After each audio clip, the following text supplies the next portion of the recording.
When we're looking at any hack squat variation, our goal is going to be maximizing knee flexion, and so a pair of wedges is really going to help you get the most out of this movement without your heels popping up, without running out of ankle mobility. Although using the wedges is not mandatory, I highly suggest it. Now I'm gonna put up a bird's eye view of my setup now so you guys can see it. But as you can see, I have the wedges right up against the bumper plate. And then I have these two dumbbells here, as you'll see in a minute, because my body is on a slight diagonal. These are really nice for me to kind of wedge my foot into, so I have something to press a little bit forward into, and I feel a bit more secure. When you see me get into the movement, you'll understand why that might be helpful. Now, this is an exercise that I've actually warmed up to over the years. If you can get into it and out of it safely and effectively and perform the movement well, it's a really nice variation to throw into your training if you don't have a hack squat machine.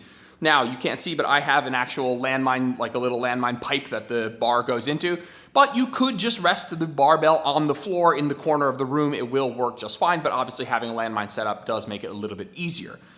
When we're talking about getting into the movement, you're gonna see in a second that I'm gonna flip the bar up onto my shoulder. If you want to use your hip thrust pad to make it a little softer when it's up on your shoulder, you're very welcome to.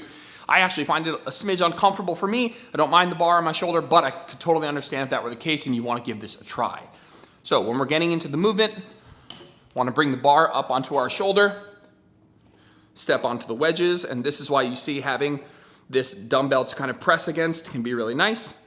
My body's obviously on an angle here, and so, I don't feel like I'm gonna slip, but having the dumbbells here really does help. Then I'm gonna remain relatively upright. I'm gonna let the knees go out over the toes, descend into full knee flexion, stand back up.